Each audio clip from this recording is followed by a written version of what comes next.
কারণ আমার মনে হয় কি আওয়ামী লীগই ভালো, প্রধানমন্ত্রী ছিল ওইটাই ভালো ছিল। কেন ভালো মনে হচ্ছে তাকে? কারণ ওনাকে ছাড়া কোনো কিছু উন্নতি হয় না, মানে বাংলাদেশে অনেক কিছুই ওনাকে ছাড়া। আসসালামু আলাইকুম সম্মানিত ভিউয়ার্স, দেশ ও দেশের বাইরে যে যেখান থেকে ভিডিওটি দেখছেন আশা করছি সবাই ভালো আছেন, আমিও ভালো আছি। আসলে আপনারা দেখতে পাচ্ছেন স্ক্রিনে ভিডিওটি, একজন সুন্দর তরুণী কি বলতে যাচ্ছে আপনারা ভিডিওটি আগে দেখুন, তারপরে আমি আপনাদের সাথে কথা বলার চেষ্টা করছি।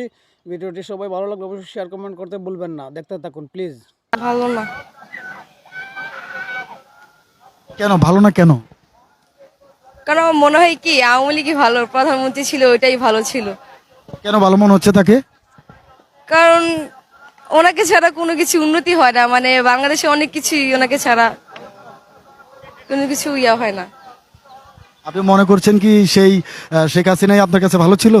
হ্যাঁ, উনি ভালো ছিল আমার জানা মতে। মানে আপনার কেন মনে হলো উনি ভালো ছিল যে এখন ভালো না কেন? উনি দেশে অনেক উন্নয়ন করেছে এবং অনেক ভালো উন্নতি করছে, যেমন মেট্রো রেল, এগুলো তো মানুষ জনগণের জন্যই করছে। বিভিন্ন রাস্তাঘাট, বিভিন্ন আশেপাশে যা ছিল, এখন বাংলাদেশে অনেক কিছুই কিন্তু ওনার জন্যই হয়েছে। সামনে যা হবে কি না এরকম কিছু তা তো বলতে পারি না। এখন উনি যদি না থাকে এরকম কোনো কিছু হয় না। আপনি কি মনে করছেন না যে অন্তর্বর্তী যে সরকার তিনি ওনার থেকে আরো ভালো কিছু করবে দেশের জন্য? যাই না, কিন্তু আমার মনে হয় প্রধানমন্ত্রী শেখ হাসিনাই ভালো। উনি একটু মিসিং হয়ে গেছে বাংলাদেশে, এন্ড উনি ছাড়া কিন্তু কোনো কিছুই আনন্দ হয় না। মানে অনেক মানুষ এখনো কিন্তু অনেক মানুষ আছে যে ওনাকে মিস করে। আপনারা দেখলেন সুন্দর তরুণী কি বলছে, আসলে এই কথাগুলো বাস্তব।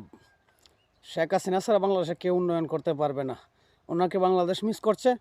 আসলে বাংলাদেশের বাসীর কাছে অনুরোধ যে এই মেয়েটার কথাগুলো আপনাদের কাছে কেমন লাগছে আমি জানি না, আমার কাছে ভালো লেগেছে, খুব ভালো কথা বলেছে উনি। আর সবাই ভালো থাকবেন, সুস্থ থাকবেন, আসসালামু আলাইকুম।